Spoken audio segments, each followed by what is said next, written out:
tentang perkembangan kasus selama 1 bulan terakhir. Persentase kasus aktif 4 minggu terakhir itu mengalami hal yang sangat menggembirakan. Artinya terjadi penurunan yang semula pada tanggal 13 September kasus aktif 25%, sekarang tanggal kemarin datanya 11 Oktober ya, hari ini 12 Oktober 19,97%. Jadi terjadi penurunan yang cukup. Kalau kita lihat juga angka kasus global yang semula 24 turun ke 22,1. Jadi artinya kasus aktif secara nasional mengalami penurunan. Kemudian juga angka kesembuhan alhamdulillah mengalami peningkatan yang sangat baik sekali. Kita lihat pada tanggal 13 September angka kesembuhan 71%. Itu di bawah angka global. Namun saat ini kita sudah berada di atas angka kesembuhan global 76,46%. Namun angka kematian memang masih relatif tinggi karena berada di atas angka kematian secara global. Nah, inilah tugas kita bersama. Tadi Bapak Presiden mengingatkan agar jangan sampai pasien terlanjur parah sehingga baru mendapatkan perawatan. Nah, dengan demikian kita upayakan pada kasus-kasus yang masih menunjukkan gejala ringan, inilah yang harus segera dilakukan upaya untuk pengobatan. Kemudian khusus 8 provinsi ditambah 2 yaitu Aceh dan Bali terjadi tren angka penurunan juga ya untuk seluruh provinsi kecuali Bali. Kemudian Jatim dan Papua sempat naik tetapi turun lagi pada seminggu terakhir. Kemudian juga angka sembuhan di 8 provinsi ditambah Bali dan Aceh mengalami peningkatan kecuali Papua. Lantas Satgas pada tanggal 8 Oktober yang lalu, pada hari Kamis minggu yang lalu telah meresmikan Rumah Sakit Umum Daerah untuk rujukan COVID di Pulau Biak, di Kabupaten Biak. Ya.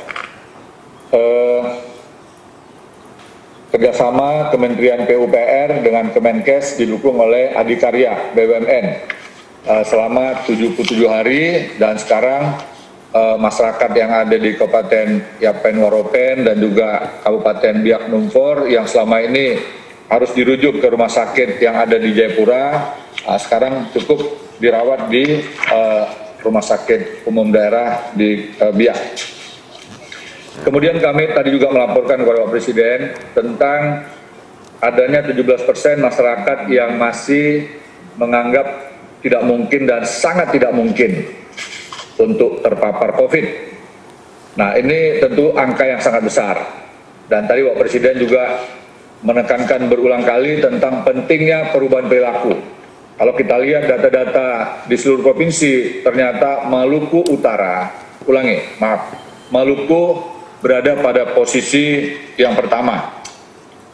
Kemudian Jakarta, DKI pada bulan Juli yang lalu, hasil survei yang dilakukan oleh Balitbangkes Kemenkes, tingkat masyarakat yang tidak mungkin dan sangat tidak mungkin itu 30%. Nah, sekarang sudah turun di posisi 13,78%. Kemudian kita lihat juga Jawa Timur yang semula posisinya pada bulan Juli itu berada pada posisi 29%, sekarang berada pada posisi 18,37%. Jadi kolaborasi dari seluruh komponen kita yakini akan bisa mengubah cara pandang masyarakat kita yang semula merasa tidak mungkin dan sangat tidak mungkin terpapar COVID. Alhamdulillah pelan-pelan sudah semakin baik, sudah semakin banyak yang menyadarinya.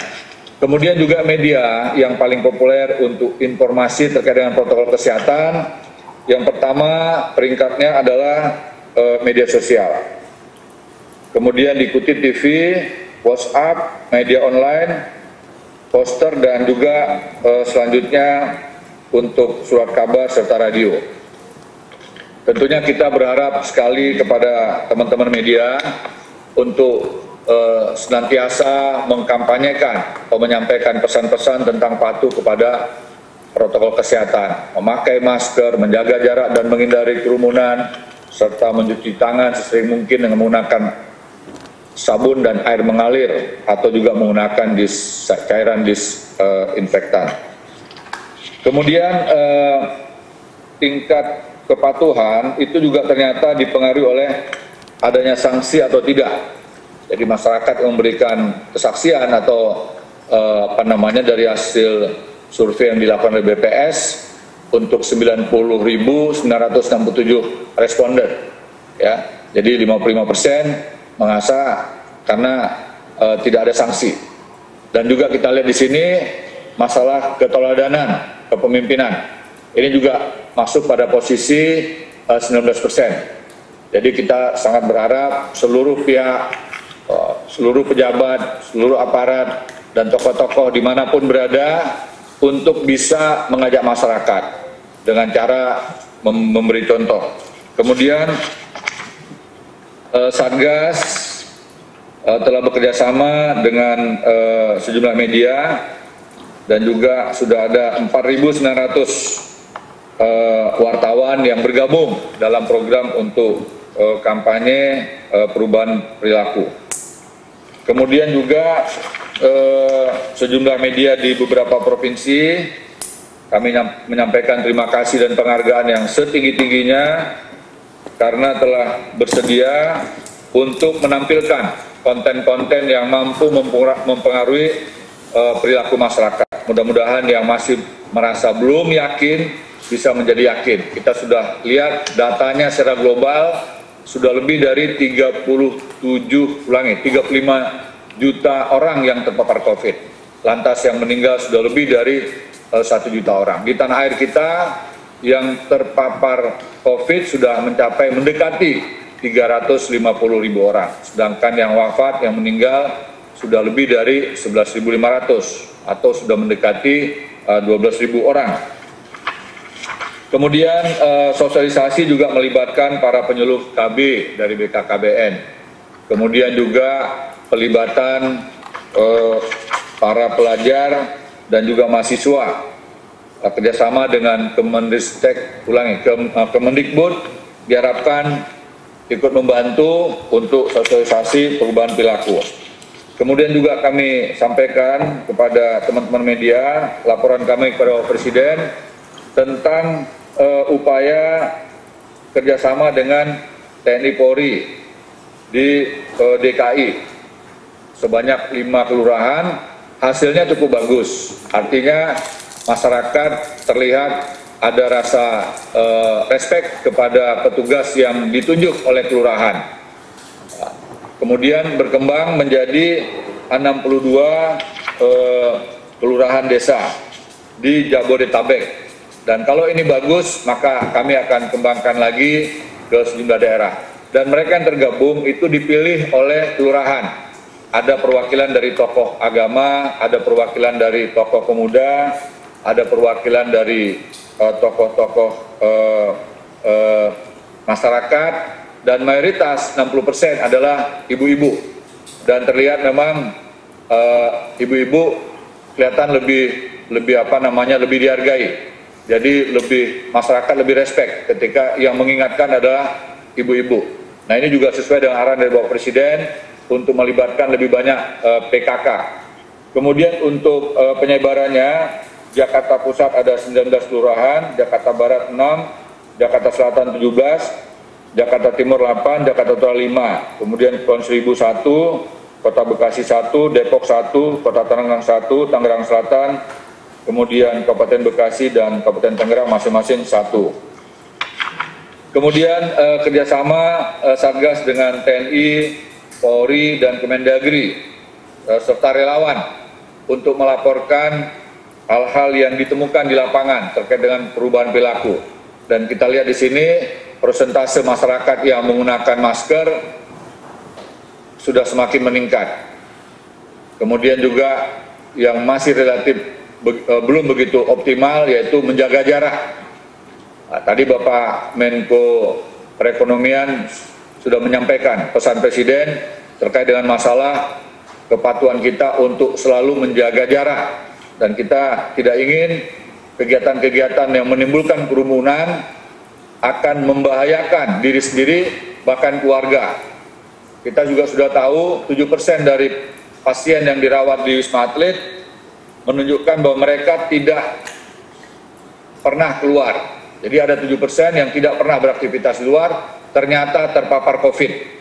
Dan ini yang kita waspadai, yang kita khawatirkan, kegiatan-kegiatan yang dapat atau yang dilakukan dengan menimbulkan kerumunan nantinya membahayakan keselamatan orang-orang yang ada di rumah, terutama lansia dan juga yang punya komorbid, terutama penyakit darah tinggi, hipertensi, diabetes, jantung, kemudian penyakit paru, ginjal, dan beberapa penyakit lainnya. 80-85% angka kematian itu adalah mereka yang kelompok rentan, yaitu lansia dan penderita komorbid. Kemudian kami laporkan juga kepada Bapak Presiden terkait dengan masalah perkembangan untuk ICU yang ada di DKI. Alhamdulillah pada tanggal 13 September yang lalu, ICU DKI berada pada posisi 82,99%. Kemudian setelah hampir 1 bulan mengalami penurunan menjadi berkurang 11,77%. Sempat beberapa hari yang lalu berada pada posisi 67%, tetapi ada penambahan, ada peningkatan. Kita berharap tempat tidur ICU tidak bertambah atau tidak pasien yang dirawat di ICU bisa semakin berkurang. Kemudian juga untuk Wisma Atlet kita lihat ada perkembangan yang positif, yaitu terjadi penurunan pasien yang dirawat. Kemudian juga sejumlah hotel yang telah dikerjasamakan dengan pemerintah provinsi dan juga bersama dengan PHRI sudah tersedia ruang-ruang perawatan atau kamar-kamar untuk perawatan, dan mereka yang dirawat diharapkan bisa segera pulih sehingga tidak sampai kasusnya menuju ke sedang, apalagi berat dan kritis. Kemudian kami juga bekerjasama dengan Kementerian Kesehatan mendukung tenaga kesehatan, baik untuk swab PCR dan juga untuk esa puding bagi para dokter dan tenaga kesehatan lainnya. Dan kami juga senantiasa mengingatkan kepada seluruh pihak bahwa apa yang dituntut oleh kepada kita, oleh para pakar epidemiologis, para dokter dan tenaga kesehatan lainnya, itu adalah hal yang sebenarnya masih belum begitu berat dibandingkan dengan pengorbanan dan perjuangan para dokter dan tenaga kesehatan yang merawat pasien di sejumlah rumah sakit. Bahkan kalau kita lihat data yang terakhir, ternyata sekitar 60% dokter yang wafat adalah dokter umum, padahal mereka tidak langsung berhadapan dengan pasien COVID. Sehingga dapat kita simpulkan bahwa risiko dokter sangat tinggi. Mereka yang bukan pasien COVID ternyata sudah OTG yang justru menulari para dokter. Oleh karenanya himbauan kami setiap saat adalah kalau kita sayang dan juga ingin melindungi dokter, maka kita harus patuh, kita harus disiplin untuk mentaati protokol kesehatan. Kemudian beberapa provinsi yang sedang pilkada tetapi tidak ada zona merah. Ada 14 provinsi yang ada kegiatan pilkada namun tanpa zona merah.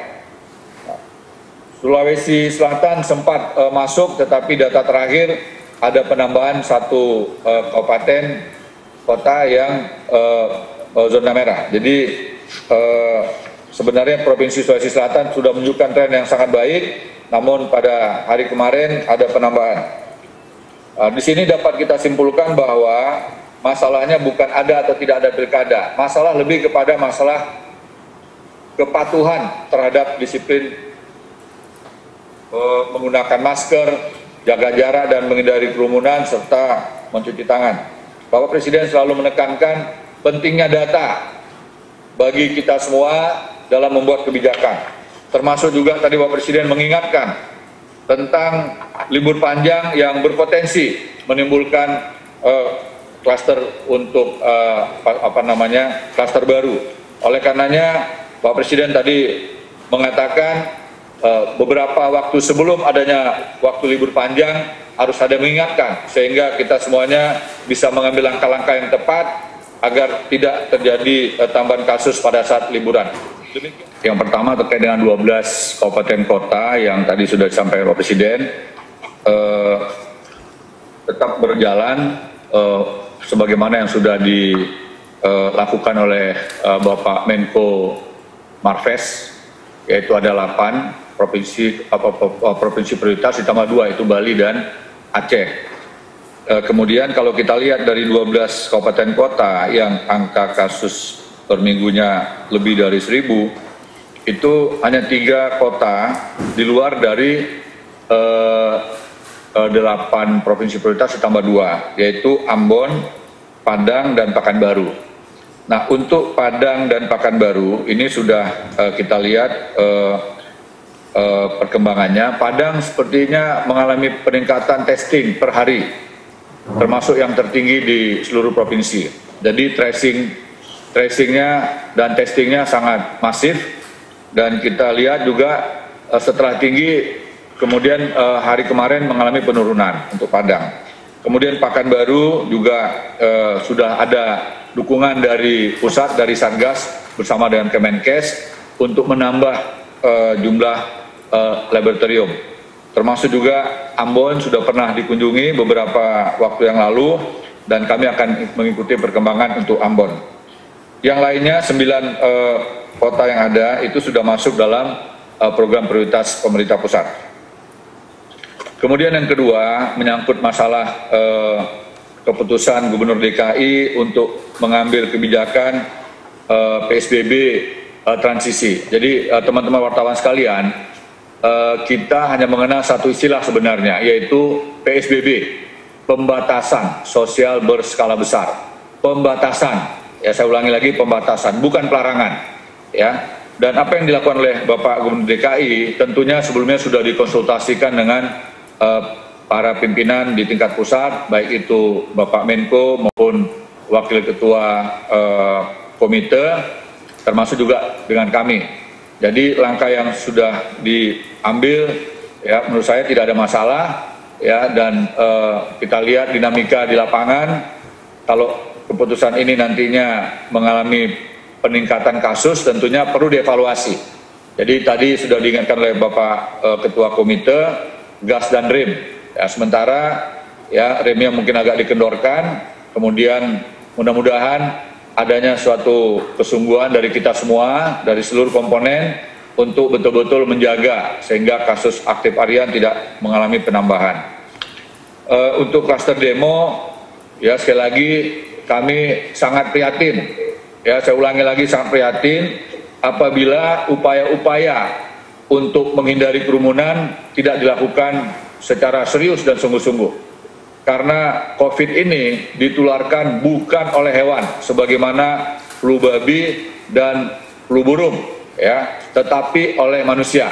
Dan yang menularkan kepada manusia lainnya bukanlah orang yang jauh, tetapi orang terdekat kita, keluarga kita, teman sekerja, dan orang-orang yang terdekat dengan kita, terutama pada saat kita berada di ruang publik. Oleh karenanya, Satgas menghimbau kepada semua pihak untuk betul-betul memberikan perlindungan secara maksimal kepada seluruh komponen masyarakat sehingga tidak terjadi penambahan kasus.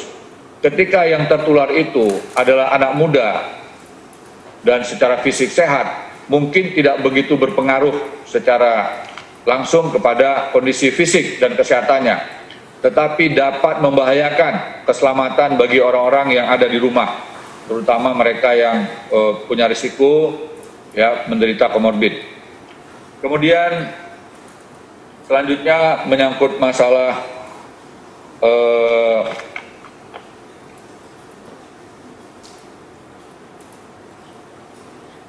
mini lockdown yang tadi sudah dijelaskan juga oleh Bapak Menko.